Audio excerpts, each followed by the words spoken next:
It's a well-known fact that the capital holds some of the wealthiest and most powerful families in all of Panem. It only takes one look at them and one look at a family in the districts to tell the difference. The extremely rich and powerful families played a huge role in the capital, influencing political issues, industries, entertainment, and even the Hunger Games themselves. Through the prequels, we gained tons of insight on the wealthiest families of Panem, something we weren't treated to in the original trilogy. Today, I'll be explaining everything to know about these families, what their lifestyle is like, how they amass their wealth, and more. I won't break down every single family as I think that may get a bit boring. Instead, I'll talk about the group as a whole, their lifestyle, how these families tended to gain such wealth, and also breaking down 3 of the most powerful families. This will be a fun one, so let's get it.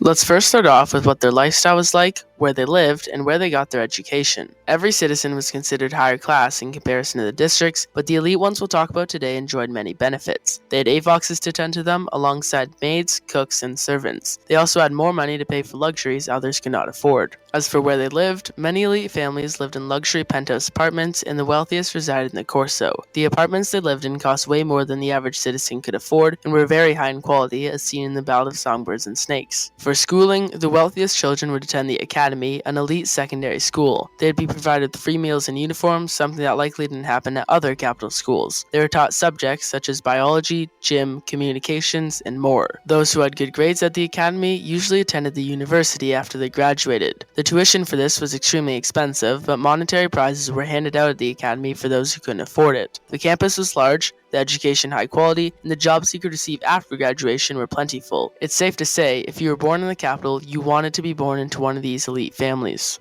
Next, let's talk about how exactly they gained their wealth. In most cases, capital families would earn their wealth in 2 different ways: capital companies or district industries. With capital companies, a family member would often hold a very high position in a company or business in the capital. The businesses varied. Some families, like the Andersons, were involved in capital news and gained their wealth this way. Others, like the Canvilles, Jaspers, and Breens, were full of scientists, something that was valued very highly in the capital. Aside from these, many were engineers, doctors, and bankers, jobs that often paid very well. District industries, on the other hand, were much different. Through this way, many amassed their fortune by investing or buying into the resources the districts produced, and through assets gained a ton of money. There are multiple examples of this seen throughout the Ballad of Songbirds and Snakes. Some gained their wealth through the transportation and travel industry of District 6. Another, more common way was through the timber industry of District 7. Others manufactured weapons in 2, or invested in the nuclear technology of District 13. There are also districts that weren't mentioned in the series that I think are likely candidates. I imagine many of these families invested in District 1 being the jewelry district, or even created jewelry themselves. District 4 being the fishing district also probably drew some attention. I also imagine, since most capital citizens love fashion, District 8 and their textiles were probably a popular choice as well. Whatever district it was, many of these rich and elite capital families gained their fortune through their industries.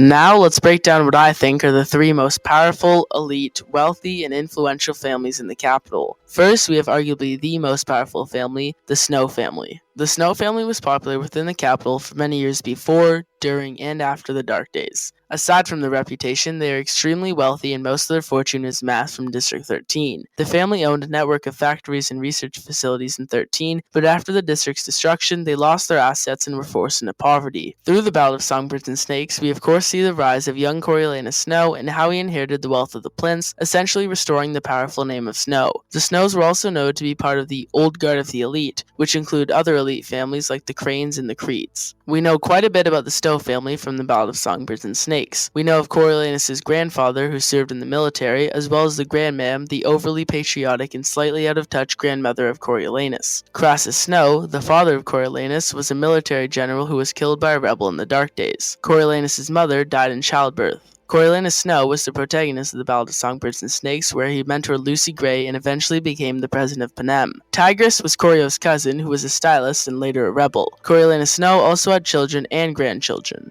All in all, the Stowe family was arguably the most powerful and elite families in all of Panem.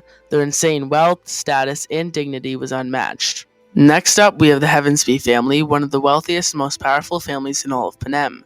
Unfortunately, it is largely unknown how the family amassed their fortune, but my personal theory is that it was from a district's industry, possibly 1 or 2. Many family members went to the elite academy, and the family even had a hall named after them, as seen in the Ballad of Songbirds and Snakes. To further prove their wealth, it was noted that they had a large mansion that took up an entire block in the city, which boasted a library and a conservatory. We know of 3 Heavensby family members up to this point. First, we have Trajan Heavensby, a legendary man who is deemed the father of Panem. The library in Heavensby Mansion was dedicated to him, and we first glimpsed him in a monument in the Ballad of Songbirds and Snakes. It is unknown what he did to Panem, but Plutarch mentioned that he was the only ancestor who's been of any use. Second, we have Hilarious Heavensby, who was the mentor of the District 8 girl in the 10th Hunger Games. He basically disappeared after the Ballad of Songbirds and Snakes, and we never got another mention of him. Third, of course, is Plutarch Heavensby, a head game maker who is secretly trying to overthrow the capital all along. To sum it up, the Heavensby family's legacy and status in the capital was one of the best, and they were definitely one of the most elite families in all of Panem.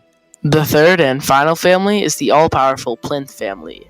Native to District 2, they gained a ridiculous amount of wealth by profiting off the Dark Days, using District 2's industry as a way to earn money. Strabo Plinth worked to manufacture weapons and sided with President Ravenstill, ultimately earning the Plinths a life in the capital. A few years after the Dark Days, the Plinths moved into the Corso, the area of the capital where only the richest and most powerful families lived. This move into the new penthouse, along with Strabo Plinth's gifts to the academy and university alike, basically solidified their status as one of the wealthiest in all of Panem. We know of 3 Plinth family members thanks to the Ballad of Songbirds and Snakes. First, we have Strabo Plinth, an extremely wealthy businessman who gave his family life in the capital, something most district-born citizens aren't treated to. We also know of Mrs. Plinth, or Ma, who was incredibly kind to Coriolanus and helped out the Snows when they were struggling. The third Plinth is of course Sejanus, a rebel synthesizer and former peacekeeper who was betrayed by Coriolanus after his attempts to defy the capital. All in all, the Plinth family, despite losing all their wealth and status to Coriolanus and the Snows, had a run where they were possibly the wealthiest family in all of Panem, despite originating from the districts.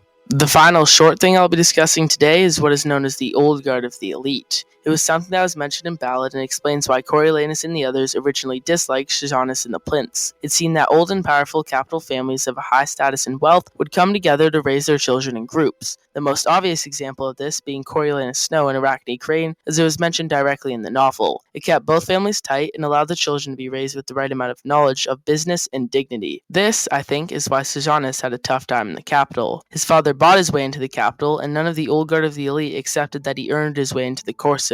We can also see that the Grandmam showed clear dislike toward the Plinths because they had found their way into the capital and had enough money to pay for the taxes about to hit the Corso penthouses. I imagine the children of the Old Guard of the Elite, because they were raised so closely with such great mentors, grew up into wealthy businessmen like their parents. This would ensure the family name was safe and still held status. This is how I think the cycle of rich families continued.